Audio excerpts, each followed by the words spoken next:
In early 2026, Pooh Shiesty was one of the most sought-after names in hip-hop. Having just been released from federal prison on home confinement, he was a massive rising star, but he was still bound by a contract to Gucci Mane's 1017 Records. Yo Gotti's label, CMG, made it very public that they wanted Pooh on their roster. However, Gucci Mane had built 1017 into a machine for Southern talent. And from a business standpoint, he refused to release his biggest remaining act. In this industry, contract disputes of this scale are solved with board meetings and bank transfers. You hire attorneys, go through mediation, and the new label eventually pays a buyout fee to free the artist. Instead of using his talent and market demand to negotiate a legal exit, Pooh Shiesty chose a path that triggered a catastrophic federal criminal case. On January 10, 2026, Gucci Mane and his associates flew into Dallas, Texas. They believed they were attending a standard business meeting to discuss the future of Pooh Shiesty's recording contract. Once inside the studio, Pooh lured Gucci into a private recording room. There, he produced an AK-style pistol, aimed it at Gucci's face, and forced him to sign a printed contract termination. After the paperwork was signed, Pooh took Gucci's wedding ring, watch, and earrings. Outside the room, the rest of the crew held Gucci's associates at gunpoint, choking one victim until he nearly lost consciousness. 9 men are now facing federal life sentences for armed robbery and kidnapping.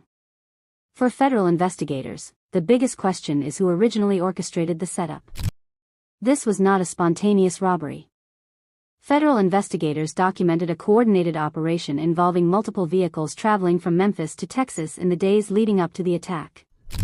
On the day of the meeting, Pooh's father, Lantrell Williams Sr., visited a Staples to print out the specific contract termination documents that would be used in the recording booth ambush. During the robbery, the crew used specific tactical roles. Accomplice Big 30, another Memphis rapper, was charged with physically blocking the studio door so that none of the victims could escape. These preparations show a hostile corporate exit strategy executed entirely through street-level force. Despite the planning, the crew ignored the basic realities of modern surveillance, leaving a massive digital trail for the Department of Justice to follow. The federal complaint documents a web of cell phone records, license plate readers, and hotel receipts that track the entire crew from Tennessee directly to the scene of the crime. Pooh Shiesty himself provided the most direct evidence. Because he was on home confinement at the time, he committed a federal kidnapping while wearing an active federal tracking device. Hours later, several defendants posted photos to Instagram showing off the stolen jewelry. By combining physical surveillance with social media evidence, the government built a nearly undeniable case. After the arrests, a significant legal move shifted the focus away from the gunman and toward the highest levels of the industry. Yo Gotti's personal lawyer, the same attorney he trusts with his own affairs, stepped in to represent Big 30, the co-defendant accused of blocking the studio door. This legal connection is fueled by the history between the label heads. Gotti and Gucci Mane have a relationship defined by years of label competition and unresolved personal clashes over talent in Memphis and Atlanta.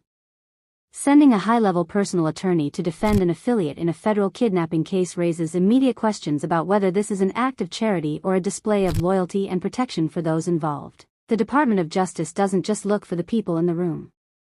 In conspiracy cases, investigators follow the motive to see who stood to gain the most from the outcome. This chart shows how the feds look for beneficiaries. Because Yo Gotti would have benefited directly from Pooh Shiesty being free from his Times 17 contract, he becomes relevant to the investigation. This case has also sparked a cultural debate, with many on social media labeling Gucci Mane a snitch for his cooperation with the feds. Gucci Mane is the victim of an armed kidnapping. Conflating being a victim with snitching is a dangerous logic that ignores the reality of a violent crime and keeps destructive cycles in place. The fallout is devastating. 9 men face life in prison, families face federal charges, and a major label operates under a cloud of suspicion. Pooh Shiesty had a legitimate path out. He had a massive fan base and 2 labels competing for his talent, giving him all the leverage he needed to negotiate a legal future.